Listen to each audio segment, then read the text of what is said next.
चाह भगवत मिलन की तभी मानी जाएगी जब केवल भगवत मिलन में ही आप राजी रहें। अन्य कोई मान प्रतिष्ठा, रुपया, पैसा, लाभ, सुख, इन पे आपकी हृदय की वृत्ति राजी न हो, उसे कहते हैं भगवत मिलन की चाह। जब चाह हृदय में भगवत मिलन की होती है तो उनके बिना जीना कठिन हो जाता है। सच्ची चाह का स्वरूप होता है अनिवार्य, अत्यंत आवश्यक, उसकी पूर्ति होनी ही चाहिए, नहीं मैं जी नहीं सकता। ये भगवत प्राप्ति की चाह देखो किसके हृदय में है। भारी प्रपंच छाया हुआ है चित्त में। जो कंचन कामनी विजयी हैं वो भी कीर्ति में लड़खड़ा के गिर जाते हैं, मान प्रतिष्ठा में गिर जाते हैं। हमारा नाम रोशन हो जाए, हमारा नाम का कीर्ति हो जाए, प्रकाश हो जाए, बहुत बड़ी हानि। इस स्वाप्निक जगत में अपनी यश कीर्ति चाहना मानो भगवान की चाह को मिटाने का पूरा रास्ता जो तय करके आए, उससे आपके जीवन में चाह प्रकट हुई, आपने नष्ट कर दिया। मान, कीर्ति, प्रतिष्ठा, कोई भी चाह ना रह जाए। अनिवार्य अब जीवन का एक ही विषय है कि भर नेत्र प्रभु को देख लूं। उस एक परमात्मा के सिवा, प्रभु के सिवा, प्रियालाल के सिवा कहीं कोई वस्तु, व्यक्ति, स्थान में हमारा मन राजी ना हो तो माना जाएगा कि भगवत प्राप्ति की चाह उत्पन्न हुई है। पहले हमको अन्य चाहें नष्ट करनी होंगी। जब प्रेमी अपने प्रीतम इष्ट देव के बिना जीना मुश्किल हो रहा है, अब नहीं जी सकता, प्राण निकल जाएंगे यदि नहीं मिलेंगे, तो इष्ट देव को विवश होकर अव्यक्त से व्यक्त होना पड़ता है। वो हैं यही, पर वो विवश तब होंगे जब जीना मुश्किल हो जाएगा। मदन टेर में एक संत रहते थे जो बाह्य नेत्रों से रहित थे, जिसे नेत्रविहीन कहा जाता है, लेकिन वो वास्तविक अंधे नहीं थे। वो वास्तविक ज्ञान नेत्रों से, प्रेम नेत्रों से परिपूर्ण थे। 20 वर्ष हो गए थे प्रियालाल की आराधना करते, वृद्धावस्था हो गई थी। अब उनको एक एक मिनट भारी पड़ने लगा कि प्राण निकलने का समय आ रहा है और प्रियालाल का साक्षात्कार नहीं हुआ। मैं तो दोनों तरफ से गया, बाहरी नेत्र है नहीं, अंदर के नेत्रों में झलक नहीं रहे, तो जीवन व्यर्थ। चिल्ला चिल्ला कर रोना आया।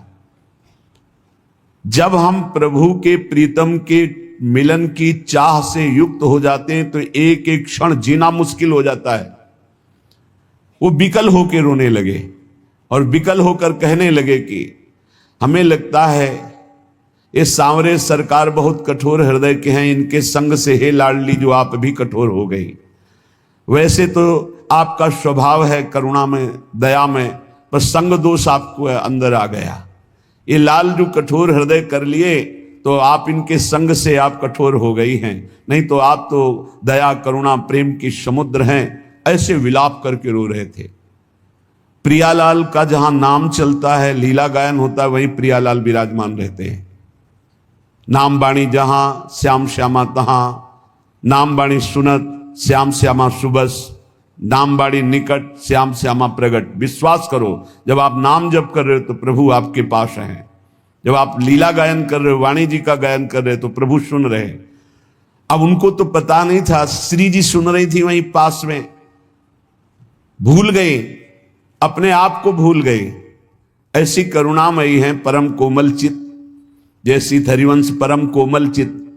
चपल चले शीघ्रता पूर्वक बाबा के पास और बाबा को पकड़ के कहा मैं कठोर ना है। लालजू ने कहा, अरे छुप छुप के आनंद ले रहे थे ये भोरी प्रियाजू ने तो भेद ही खोल दिया, तत्काल पकड़ लिया। कौन हो तुम? अपार आनंद हो रहा है। श्री जी ने कहा, ये तुमने कैसे कह दिया बाबा कि लालजू के संग से मैं कठोर हो गई हूं? मैं कठोर ना है तो मैं कैसे जानूं कि आप हमारी स्वामिनी हो? मैं तो आंखों से अंधा हूं, आपको देख नहीं सकता। श्री जी ने कहा, देखो ना। स्पर्श किया, दिव्य नेत्र प्रकाशित हो गए। देखा सामने मंद मंद मुस्कुराते हुए लालजू की बहुत चतुर हो बाबा। लाडली जू इतनी भोरी है कि समझ नहीं पाई तुम्हारी चतुरता और वो अपने को रोक नहीं पाई और तुम्हें स्पर्श किया।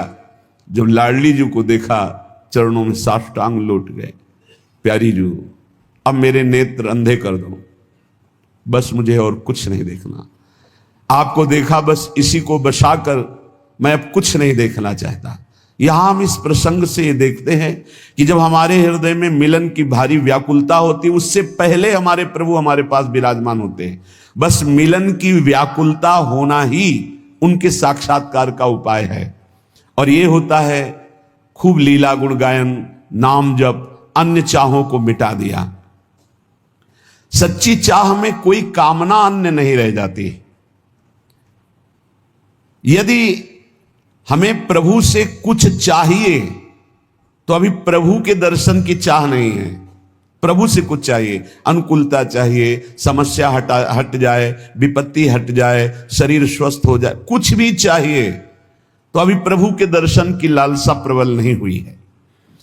जब कुछ लेने की लालसा ना हो और वो दे तो भी लेने की लालसा ना हो,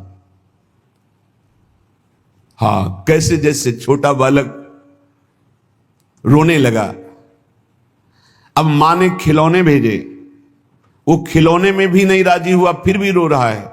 मां ने किसी और को भेजा, फिर भी राजी नहीं हुआ, तब मां अपनी गोद में ले लेती। ऐसे लोकांतर की भोग सामग्री हमारे प्रभु हमको दे तो भी उसमें हमें राजी नहीं होना। हमें भोरी सखी की तरह मान कर जाना है। भोरी सखी सेवा कुंज में जो चने बंदरों को डाले जाते हैं, बंदर जो खाद के छोड़ देते हैं, उन्हें ठुड्डियां कहते हैं, उनको बीन करके यमुना जी के पावन पुलिन में बैठ करके उनको पा करके रात दिन श्री जी को पुकारते। श्री जी को नहीं रहा गया, राधा वल्लभ जी के पूज्य गोस्वामी जी को स्वप्न में आदेश किया, मेरी प्रिय भोरी सखी यमुना किनारे विलाप करती रहती है, रोज मेरी थाल से उनको प्रसाद भेजिए। जब प्रसाद लेकर के गए और प्रसाद देखा तो खड़े हो गए श्री भोलानाथ जी, भोरी सखी माथे पे लगाया। जब वो चले गए तो रोने लगे कि आपको पता है कि मैं आपके लिए विकल हो रही हूं, आप हमें प्रसाद देकर संतुष्ट करना चाहती, किनका मुख में डाला और यमुना जी में प्रसाद को समर्पित कर दिया और कहा आप जानती हैं कि मैं आपके लिए विकल हो रहा हूं, बस मुझे आप चाहिए, आप चाहिए। हमें राजी कहीं नहीं होना। अपने को अपने इष्ट देव भी सुख सामग्री देकर अगर हमें राजी करना चाहे तो हमें राजी नहीं होना। हमें आप चाहिए, आपसे नहीं। हमारा लक्ष्य आप हैं, आपसे कुछ नहीं चाहिए। उपासना करने वाले को जो ऐसी भावना वाला होता है उसको बहुत जल्दी भगवत साक्षात्कार मिलता है। भगवत प्रेम की अपार वृद्धि होती है जब यह बात होती कि आपसे भी कुछ नहीं चाहिए, आप चाहिए। दर्शनानंद का यथार्थ लाभ उसी को प्राप्त होता है जिसके अंदर यह विकलता होती है मिलन की। चाह को बढ़ाने का एक सरल उपाय और सफल उपाय है। पूज्य भाई जी श्री हनुमान प्रसाद पोद्दार जी कह रहे हैं, जब तक आप भोगों को अनित्य मान करके उनका त्याग नहीं करेंगे तब तक ये चाह बढ़ेगी नहीं। तत्काल सत्संग से प्रकट भी होगी तो दब जाएगी, वो प्रकाश नहीं कर पाएगी। चाह तो कहीं ना कहीं चिंगारी रूप में है ही, तभी तो आप रात्रि में चैन से सोते नहीं हैं, सत्संग के लिए भागते हैं, चाहे पानी गिरे, चाहे सर्दी हो, चाहे भीषण गर्मी हो, हर परिस्थिति में। तो ये चाह ही तो आपको सत्संग में ला रही है, ये चाह ही तो आपसे नाम जपवा रही है, ये चाह ही तो संसार के भोग रागों का त्याग कर रही है। पर अभी हमारी कहीं ना कहीं चाह में मिलावट है, अपने शरीर सुख की, अपनी इंद्रिय सुख की। जब हम संसार के समस्त भोगों को दुखदायक समझकर, नाशवान समझकर सारी इच्छाएं छोड़ देते हैं और कोई परलोक की कामना नहीं रखते, स्वर्ग जाएंगे, अप्सराएं मिलेंगी, अमुक अमुक अमुक ऐसा, इन भोगों का भी त्याग और निरंतर नाम जप और भगवत लीला गायन, ये दो बातें जीवन में बहुत जोर की बैठ जाए। सेवक शरण सदा रहे, अनत नहीं विश्राम, बहुत जोर की बात है। कै बाणी हरिवंश की और कै हरिवंश नाम, समिट जाओ, दो जगह समिट जाओ।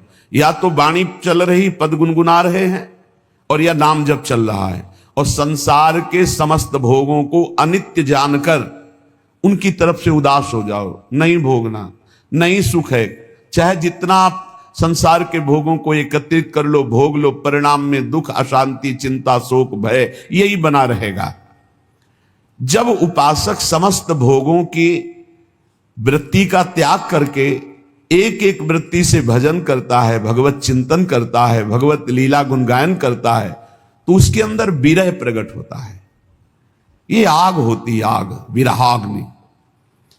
ये भगवत विरह एक ऐसी दुर्लभ स्थिति है जो किसी किसी महान सौभाग्यशाली को प्राप्त होती है। ये सबको प्राप्त नहीं होती, सबको हो सकती है, पर इस कोटि का त्याग कोई नहीं कर पाता। बहुत आश्चर्य होता है। जिन भोगों के लिए बड़े बड़े वैरागी डरते रहते हैं कि कहीं हमें पतित न कर दे, सत्संग और नाम जप का प्रभाव ऐसा कि हमने कई ऐसे गृहस्थ परिवार देखे हैं अपने संपर्क में हैं, शिष्य जन हैं और आजीवन ब्रह्मचर्य का नियम लिए हैं।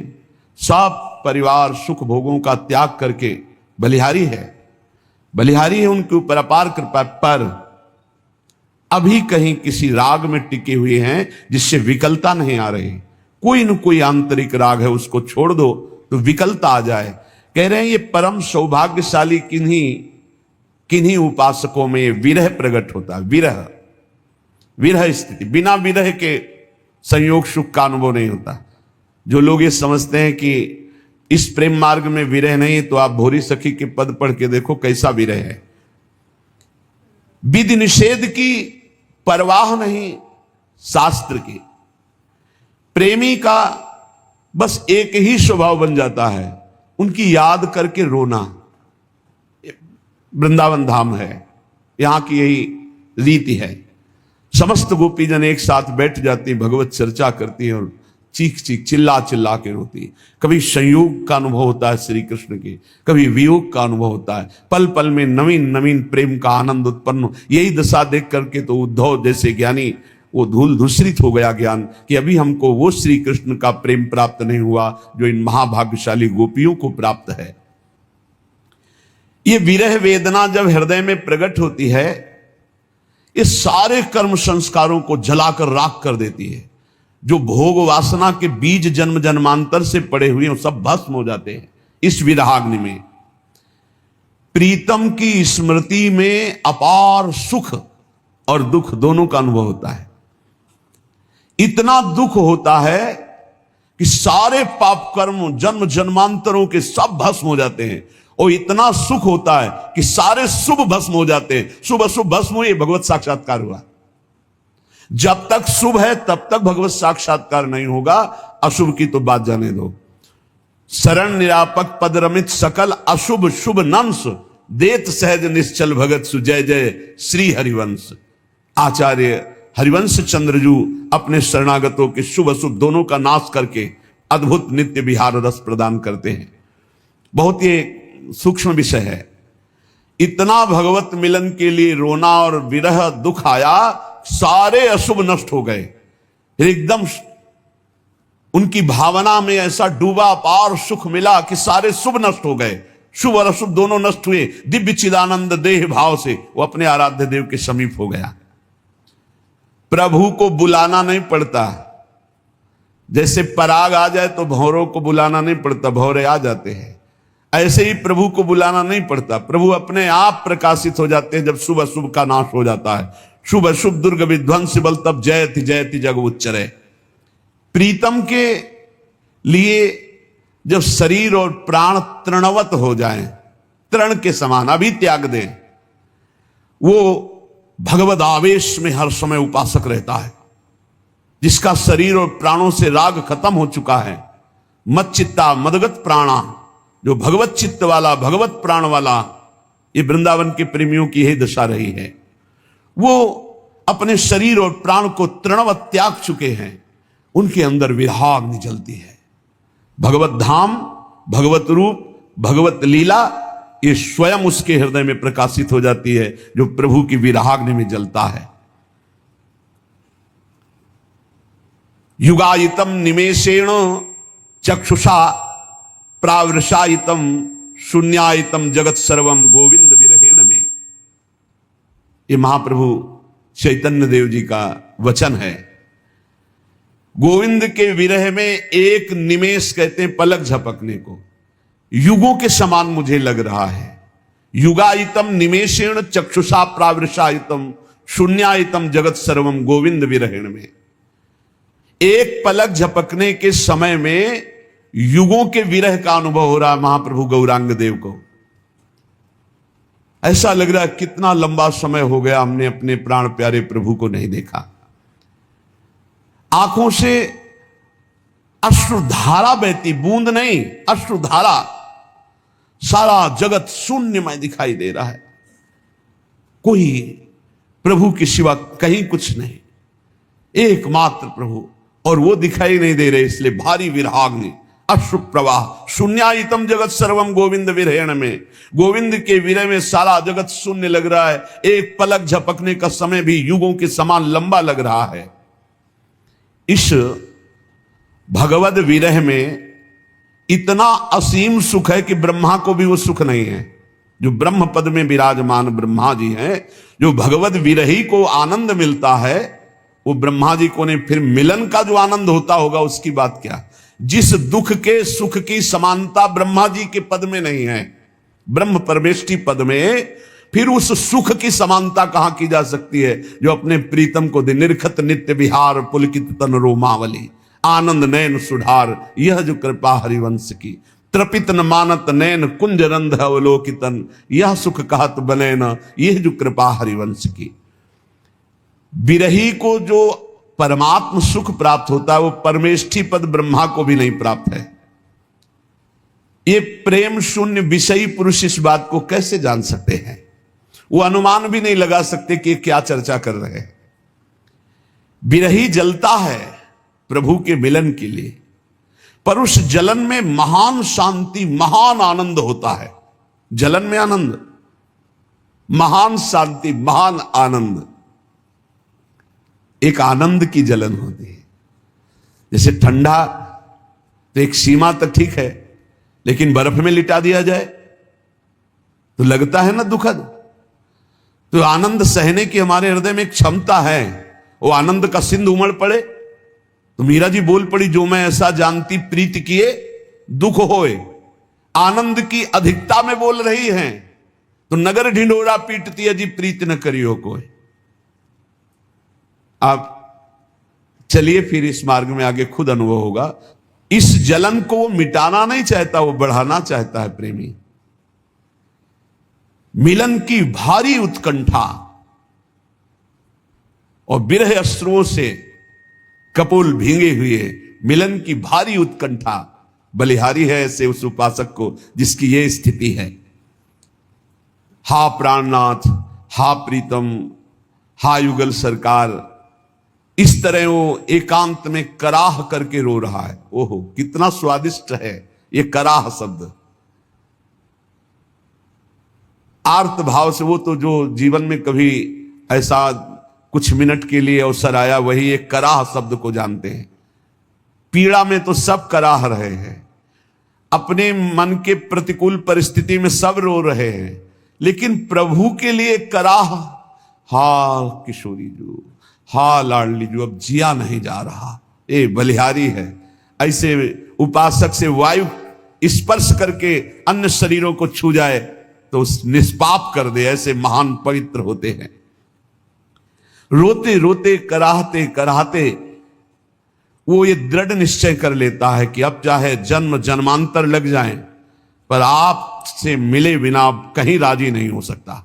ये दृढ़ निश्चय, मैं तुम्हारे विरह में हर जन्म लूंगा, हर जन्म में भर भर कर रो रो करके मैं आपको पुकारूंगा, हृदय भर करके रो करके पुकारूंगा। तुम्हारे वियोग की आग में जलता रहूंगा, पर किसी भी विषय या किसी भी व्यक्ति से मैं कभी संतुष्ट नहीं होऊंगा। बना रहे हमेशा यह विरह दुख दीवाना, मैं जानता हूं इसमें कितना आनंद मुझे है। ये विरह कभी मिटे ना, मैं आपके लिए सदैव तड़पता रहूं। इस तड़पन में कितना आनंद है मेरा हृदय जानता है। भगवत प्रेम का पागल वो विरही अपने प्रीतम के सिवा किसी से कोई परिचय नहीं रखना चाहता, जानता ही नहीं, और परिचय को कोई आ जाए तो पहचानता नहीं। वो अपने को सदा सदा के लिए आराध्य देव को बेच देता है। अब मेरे तो गिरधर गोपाल दूसरो न कोई, दूसरो न कोई। जब ब्याह होकर के मीरा जी का प्रथम रात्रि मिलन का समय लोकवत, उन्होंने राणा जी से यही कहा कि आप स्पष्ट मेरी बात समझ लीजिए, मेरा ब्याह हो चुका है। बचपन में ही मेरा ब्याह गिरधर के साथ हो गया है और यह शरीर गिरधर की अमानत है, आप इसे कभी स्पर्श मत करना। बहुत विवेकी थे, बहुत सौभाग्यशाली थे जिनको मीरा जी के बाह्य प्रगट पति बनने का सौभाग्य मिला। हाथ जोड़कर चरणों में प्रणाम करके खड़े हो गए और कहा, आज मैं वचन देता हूं कि एकांत में तुम हमारी गुरु होगी और हम तुम्हारे शिष्य। हमारा गुरु शिष्य का बर्ताव होगा और व्यवहार में आप पत्नी का व्यवहार करेंगी जिससे आपको अनुकूलता परिवार से मिलती रहे। उनका ऐसा ही होगा। एकांत में वो सदैव गुरु की भांति मीरा जी की आराधना करते थे। प्रेमी किसी को अपना मानता नहीं और जो अपने होते उनको पहचानता नहीं। केवल मेरे तो गिरधर गोपाल दूसरो न कोई, जाके सिर मोर मुकुट मेरो पति सोई, मेरे तो गिरधर गोपाल दूसरो न कोई। उनके चरणों में बिक जाता है। देखो कहां बिके हैं अपने लोग, रुपया में राजी, परिवार में राजी, भोगों में राजी, नाना प्रकार के शरीर आराम सुख व्यवस्था में राजी। वियोग की ज्वाला में जलता हुआ उपासक इस निष्ठा को प्राप्त हो जाता है। आश्लिष्यवा पादरताम पिनष्टुमा मदर्शनान मर्महताम करोतुवा। यथा तथा वा विदधातु लंपटो मत प्राणनाथस्तु सएव नापरः। वो चाहे मुझे अपने निज जान करके गले लगा ले या वो मुझे पैरों से मारकर चरण मारकर ठुकरा दे, तो चल मेरे योग्य नहीं। आश्लिष्य वा पादरताम पिनष्टुमा, ये मेरी विरहाग्नि में जलने वाली निज जन है ऐसा जानकर गले लगा ले या चरण मार के ठुकरा दे, तू मेरे योग्य नहीं। पादरताम पिनष्टुमा मदर्शनान मर्महताम करोतुवा, कभी मुझे दर्शन न दे। उनकी विरहाग्नि से मेरे मर्म स्थान जलते रहें। परंतु यथा तथा वा विदधातु लंपटो मत प्राणनाथस्तु सएव नापरा, पर मेरे प्राणनाथ आप ही रहोगे, दूसरा नहीं। चाहे मुझे लात मार के टुकरा दो या अपना जानकर गले लगा लो या कभी दर्शन न दो, मेरे मर्म स्थानों को विरहाग्नि जलाती रहे, पर मैं आपको ही अपना प्राणनाथ मानूंगा। माना है, मानते रहेंगे। आप जैसा चाहो वैसा व्यवहार करो। ऐसी निष्ठा आ जाती है उपासक के हृदय में। आपको यदि कभी भी ऐसा स्वाद मिला है तो आपका हृदय बहुत पवित्र हो रहा है। क्या स्वाद? एकांत में बैठकर प्रभु की याद में रोना आया है। एकांत में, सभा में तो कभी कभी सात्विक भाव सभा में प्रकट होते हैं तो दो चार बूंद अश्रु निकल जाते हैं, लेकिन इनका कोई खास महत्व नहीं। महत्व है एकांत में आपको कोई देख नहीं रहा और फिर आप अपने प्रभु की याद में रो रहे हैं, वास्तविक हृदय से रो रहे, कोई देख नहीं रहा, पर्दा लगा हुआ, शांत आप एकांत में, वो बहुत महिमाशाली बात है। जब तक ये तल्लीनता नहीं आती, अपने प्राण प्यारे आराध्य देव को छोड़ करके और कुछ सुहाई देता है, कैसे भक्त, कैसे प्रेमी, उत्साह उसके अंदर हो ही नहीं सकता किसी और वस्तु व्यक्ति स्थान के सानिध्य की, जिसे भगवत प्रेम की लालसा, भगवत चरणारविंद के आनंद की लालसा है। वो कोई किसी को देखे सुने तब कहीं मन हो, इच्छा उत्पन्न हो, उसका मन तो चला गया प्रीतम के पास, तो क्या देखे, क्या सुने, क्या इच्छा करे। पर जब तक ऐसी स्थिति नहीं है तो उस स्थिति के लाने के लिए अपने प्रभु आराध्य देव का एक क्षण भी विस्मरण न हो, ये नियम बनाओ। भजन का नियम, बहुत बड़ी वस्तु प्राप्त करने के लिए समय दे दिया प्रभु ने। सच्ची कहते हैं, समय दे दिया, इससे बड़ा। पूज्य पंडित गया प्रसाद जी महाराज कहते हैं, ये अगर लाला ने तुम्हें भजन करने का समय दे दिया तो अब इनसे और कुछ मत मांगना, इनके पास और कुछ नहीं है। भजन करने का समय दे दिया, बहुत बड़ी कृपा होगी, भजन कर लो।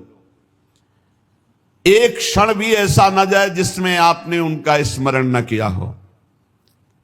पहले बताया कि चाह, ऐसी चाह जिसमें कोई चाह नहीं, उसी चाह से विराग्नि। फिर बताया विराग्नि प्रकट होती है तल्लीनता में। अब तल्लीनता कैसे आती है? तो बोले प्रीतम का एक पल के लिए भी विस्मरण न हो, ये नियम बना लो। क्या जाता है? राधा राधा राधा राधा जपते हुए हर कार्य करो, जो भी क्रियाएं हो रही, भगवान नाम स्मरण। अंतर में वृत्ति फंसी रहनी चाहिए, छूटने न पावे नाम। तद विस्मरण परम व्याकुलते, अगर छूट गया तो व्याकुलता होनी चाहिए। भूल बर्दाश्त करते हो इसलिए नाम जब छूट जाता है। तुम्हें भूल में जलन नहीं होती कि कैसे भूल गया प्रभु को, कैसे मैं नाम छोड़ दिया प्रभु का। तुम भूल को बर्दाश्त कर रहे हो, इसलिए नाम जब निरंतर नहीं चल रहा। नहीं, व्याकुलता पैदा हो जाए, अंदर जलन पैदा हो जाए, कैसे छूट गया नाम, तो नाम निरंतर चलने लगेगा। अपने प्रीतम के लिए आधा क्षण भी किसी और को नहीं देना। पूरा जीवन अब नाम कर दिया। तन वांग मनोभिरमलई शुभम तो वासिता। ये शरीर, ये मन, ये वाणी, ये मैं, सब कुछ प्रभु के नाम कर दिया। आप दूसरे की गुंजाइश नहीं। इस चरम सीमा की वृंदावन की प्रेम रस की प्राप्ति के लिए आराध्य देव बाध्य होकर उसके समीप रहते हैं, बाध्य होकर। सुमिर पवन सुत पावन नामू, अपने बस करी राखे रामू। इस चौपाई को बहुत ही गहराई से चिंतन करो। अपने बस करी राखे रामू, परम स्वतंत्र भगवान को अधीन कर लिया। किसके बल से? सुमिरन के बल से। सुमिर पवन सुत पावन नामू, अपने बस करी राखे रामू।